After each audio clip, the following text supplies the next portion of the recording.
Hello everyone, स्वागत है आप सभी का एक बार फिर से आपके प्यारे पुनीत सर की क्लास में। और आज हमारे साथ है आप ही के बीच में से अर्चना, जो यूपी के पीलीभीत से है, जिसका आरआरबी पीओ और आरआरबी क्लर्क दोनों में ही सिलेक्शन हो गया है। और नया साल एक्चुअल में अब इनका प्रॉपर वे में हर दिन नया साल ही होने वाला है। तो आइए चलते हैं अर्चना के पास, जानते हैं अर्चना से उनकी जर्नी के बारे में। क्योंकि जब मैं इनसे बात कर रहा था तो मुझे पता लगा कि काफी सारे इन्होंने प्री के एग्जाम दिए हैं, काफी सारे इन्होंने मेंस के एग्जाम दिए हैं। इवन मेंस के एग्जाम में कुछ एग्जाम तो ऐसे थे जहां पर 0.5 से इनका सिलेक्शन नहीं हो पाया। तो बहुत बार आप लोग हताश हो जाते हैं, निराश हो जाते हैं कि नहीं अब छोड़ देते हैं। तो वहीं अर्चना ने आज आरआरबी पीओ और क्लर्क दोनों के एग्जाम निकाल दिए हैं और आज हमारे सामने हैं। तो पहले तो अर्चना कॉन्ग्रेचुलेशन, आपको बहुत बहुत बहुत ढेर सारी बधाई, आपको और आपकी फैमिली को। कैसा लग रहा है अर्चना आज पीओ और क्लर्क दोनों एग्जाम एक साथ निकाल के? बहुत अच्छा लग रहा है फाइनली। क्योंकि इतना सारा फेलियर के बाद में एक होता है ना कि शायद से अब ना हो पाए। इस बार नहीं हुआ तो शायद से ना हो पाए। तो बहुत तो अच्छा अर्चना लग पहले रहा मेरे को है। ये बताओ कि जब इतने छोटे छोटे मार्जिन से हम लोग एग्जाम जब नहीं निकल पाता तो बहुत बच्चे डिमोटिवेट हो जाते हैं। तो आपने अपने आप को कैसे पुश किया उस समय कि आप इतने पास नजदीक जाकर एग्जाम नहीं निकल पाए? कौन से एग्जाम की बात है जहां पर 0.5 से रह गए थे आप इंटरव्यू के बाद? सर आईबीपीएस पीओ का लास्ट ईयर जो मेंस दिया था वो भी 0.5। सर 0.5 से तो बहुत सारे मेंस रह गए थे। क्योंकि जो क्लर्क का भी 1 अप्रैल को दोनों रिजल्ट आते हैं। क्लर्क का इंग्लिश का सेक्शनल 0.5 से रह गया था, ओवरऑल क्लियर हो गया था। बट अरे सेक्शनल 0.5 से रह गया था और उसका फाइनल इंटरव्यू पीओ वाला भी 0.5 से रह गया था फाइनल मेरिट में। तो उस दिन तो बहुत रोई होगी, हाँ? बहुत ज्यादा रोई थी, इतना ज्यादा रोई थी कि सब साथ में घर वालों को भी बहुत बुरा लग रहा था क्योंकि मैं रो मतलब रही थी तो। आप बोल रहे हो आईबीपीएस क्लर्क मींस रह गया था 0.5 से, वो भी इंग्लिश के चक्कर में, जबकि ओवरऑल निकल गया था, हाँ? था सेक्शनल की वजह से रह गया था। और पीओ वाले में क्या गड़बड़ रही, पीओ वाले में? जो फाइनल मेरिट बनती है इंटरव्यू और मेंस दोनों का, तो वो फाइनल मेरिट में 0.5 से रह गया था। मतलब अगर जोड़ के देखें तो एक नंबर अगर ऐड करें तो दो, एक नंबर ने दो एग्जाम उड़ा दिए, हाँ, आईबीपीएस पीओ भी और क्लर्क भी। वरना शायद ये जर्नी पिछले साल ही पूरी हो जाती है, हाँ? 3 साल पूरी हो जाती तो फिर घर वाले भी बोल रहे थे कोई बात नहीं, तुम 4-5 दिन रेस्ट कर लो फिर तैयार करना। मैंने कहा नहीं, एक को रिजल्ट आया बहुत रेस्ट कर लिया, उसी दिन पढ़ने बैठ गई। मैंने कहा कि अब इतना पढ़ना है कि जब नोटिफिकेशन आए तब तक खुद को इस तरह से प्रिपेयर कर लूं कि इस बार आधे नंबर से बस ना रह जाए, कि दोबारा ना रोना पड़े। ये आज रो लिया अरे जितना वाह रो। वाह वाह वाह, बहुत बढ़िया आपने बात बोली। मतलब उसी दिन आपने वापस पढ़ना उसी दिन शुरू कर दिया था कि भाड़ में आए 4-5 दिन, अब तो इतना पढ़ लेना है कि एग्जाम से पहले पूरा तैयार हो जाना है। वेरी गुड, बहुत बढ़िया। तो इस बार की कट ऑफ से आपके कितने ज्यादा नंबर है? मतलब इस बार कट ऑफ कितनी थी? आरआरबी पीओ की कट ऑफ से कितने ज्यादा नंबर है आपके फाइनल मेरिट मैंने से? कट नहीं देखा फाइनल मेरिट में, बट शायद से 2 नंबर ज्यादा, 2-3 नंबर ज्यादा है। ध्यान नहीं दिया अच्छा, सर मैंने कट ऑफ। हाँ वो सही उस बात है, पर अब देना क्यों है, इतनी मुश्किल से खुशियां मिली है, क्यों दिमाग लगाना है एक्स्ट्रा चीजों में, हाँ? मैंने कि कट ऑफ चलो कितनी गई बहुत। है। तो पूरी फैमिली का रिएक्शन क्या था फाइनली जब आपका रिजल्ट आया कि इस बार तो चलो, हर बार ऐसा हो रहा था कि दोनों में रुक रहा है 0.5, आधा नंबर एक नंबर, इस बार दोनों में सिलेक्शन हो गया, तो क्या रिएक्शन था? किसका रिएक्शन कैसा लगा आपको, बताओ कैसा, क्या क्या क्या वो सीन था, मैं जानना चाह रहा हूँ। पहले तो मम्मा को बताया कि मैंने पहले पीओ वाला रिजल्ट देखा, क्लर्क वाला तो देखा ही नहीं। पीओ वाले में हो गया तो फिर सीधे मम्मा के पास भाग के गई। तो उनको पता है कि मैं भाग के आ रही हूँ मतलब मेरा हो गया है। अगर नहीं होता है तो धीरे धीरे मतलब जाती हूँ हाँ, कि हाँ।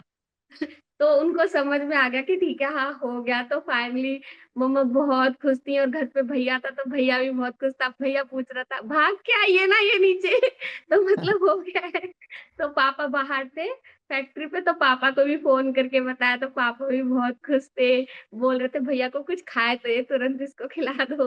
तो अब बुआ सबको बताया तो फैमिली में सब खुश थे, तो बुआ सरप्राइज देने आ गई। सब लोग काफी खुश थे। चलो मैं गांव में फील भी कर सब। पा रहा हूँ, मैं भी फील कर पा रहा हूँ जब आप बोल रहे हैं, तो मैंने खैर आपके फैमिली मेंबर्स को तो नहीं देखा, लेकिन मैं फील कर पा रहा हूँ कि क्या वो माहौल रहा होगा। और फिर आपने आरआरबी क्लर्क का रिजल्ट देखा, खैर उसका अब तो कोई मतलब रह नहीं गया है, पर फिर आपने आरआरबी क्लर्क देखा तो उसमें भी हो चुका था। हो चुका, तो फिर मम्मी कह रही कि ठीक है, अब तो इस बार लगी तो दोनों लगे, वरना एक भी नहीं लग रही थी। तो अर्चना आप मतलब क्या बताना चाहोगे वो बच्चे जो कहीं ना कहीं किसी भी वजह से पढ़ाई करना बंद कर दें, चाहे वो डिमोटिवेशन की वजह से हो गया या वो फेलियर्स की वजह से हो गया, तो उनको क्या कहना चाहोगे आप? क्योंकि आपने तो काफी सारे वो उतार चढ़ाव देख भी लिए, जैसे आप अपनी वर्डिंग्स भी आपने शेयर की कि मम्मी बोल रही थी कि जब नहीं हो रहा था तो कोई भी नहीं हो रहा था, आप दोनों के दोनों ही हो गए, मतलब जब ऊपर वाले ने दिया तो ऐसा दिया कि चलो भैया जो मर्जी है वो रख लो आप। हाँ, चलिए, तो बताइए आपकी क्या सलाह देना चाहोगे अपने दोस्तों को जो इस वीडियो को देख रहे हैं इस समय या बाद में देखेंगे? क्या एडवाइस रहेगी आपकी? ये बोलना चाहूंगी कि डिमोटिवेशन होता है, लेकिन वो अगर ज्यादा सोचोगे तो ज्यादा फील होगा।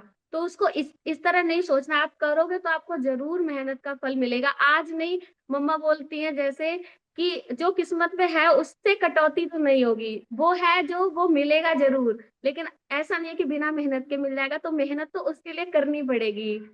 तो वेरी गुड। और सर बोलते हैं, एक लाइन है, वो बोलते हैं कि जिंदगी खेलती भी उन्हीं के साथ है जो खिलाड़ी बेहतरीन होते हैं। तो अगर हाँ, ठीक है, फेलियर्स हो रहे हैं तो वो भी, आप बोलते, सर बोलते हैं ना कि जो वो फेलियर नहीं होते, वो हमें सिखाते हैं कुछ ना कुछ। बिल्कुल तो बिल्कुल हर, सही।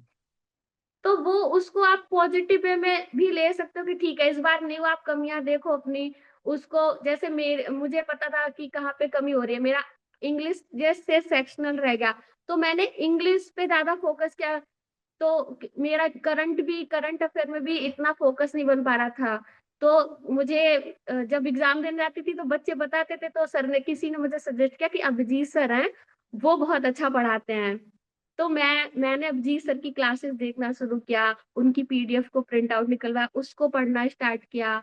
आपकी जो भी क्लासेस हैं पुरानी, उनसे कॉन्सेप्ट क्लियर किए, क्योंकि क्रिटिकल रीजनिंग तो मुझे पता भी नहीं था कि क्या होती है क्या नहीं होती है। तो आज की जो क्लास थी, 2 घंटे की, 4 घंटे की कुछ है, वो मैंने सारी देखी। तो जो जहाँ पे कमी लग रही है उन पे फोकस किया कि कैसे करना है, कैसे कैसे क्या करना है। तो प्रैक्टिस करना, और फिर साथ में मेंस की भी साथ में ही तैयारी करके लेके चलना, वो सब तो लेके चलना पड़ता है। मतलब बेसिकली ये है कि अपनी कमियों को देखो पहले, फिर उन पर काम करना शुरू करो, क्योंकि जब तक उन पर काम नहीं होगा तो फिर वही रिजल्ट वैसे ही आने वाला है, चाहे वो इंग्लिश की सही, वजह से हो चाहे। बोलिए बोलिए। किसी छोड़ के तो नहीं हो सकता, क्योंकि सब में आपको कमांड तो लेनी ही पड़ेगी। बिल्कुल बिल्कुल बिल्कुल, बिल्कुल आपने सही कहा। तो जो भी बच्चा इस वीडियो को देख रहा है, अगर आपको लगता है कि हाँ कि आपका भी यही चीजें थी जिस वजह से आपका सिलेक्शन नहीं हुआ, तो उन पर काम करना शुरू कर दीजिए, और जितना जल्दी आप उस पर कमांड करेंगे उतना जल्दी आपका सिलेक्शन होगा। जितना आपके नसीब में लिखा है उससे कम आपको कुछ नहीं मिलने वाला है, लेकिन उसके लिए आपको मेहनत तो करनी पड़ेगी, और आज नहीं तो कल आपको जरूर सफलता मिलेगी, इसी उम्मीद के साथ। और अर्चना, बहुत अच्छा लगा आपसे बात करके, और बहुत जल्दी हम लोग एक मीटअप भी रखेंगे, आप भी आइएगा, और तब मिलकर और ढेर सारी बातें करते हैं। ईश्वर करे आप तो ऐसे ही खुश रहें, आपके वजह से आपका परिवार खुश रहे, आप खूब तरक्की करें। गॉड ब्लेस यू, खुश रहिए। All the best, bye bye. मैं टेक आपको केयर। टीम में भी हाँ हाँ, देना चाहती हूँ। बोलिए बोलिए, कुछ सर, बोल जो रहे थे? मेरी पूरी सफलता का जो श्रेय है सर, मैं पूरी टीम एबीपी को ही देना चाहती हूँ, क्योंकि आप अगर चारों नहीं होते तो शायद से मैं भी आज नहीं होती यहाँ पे, जिस मुकाम पे हूँ। तो सर, पूरी सफलता का श्रेय आप लोगों का ही है। चलो, थैंक यू सो मच सबकी तरफ से, और बहुत आगे जाएं आप, और अच्छा काम करें, और नाम रोशन करें आपके पेरेंट्स का, हमारा। तो बाय बाय, टेक केयर, अच्छा लगा आपसे बात करके, बाय बाय।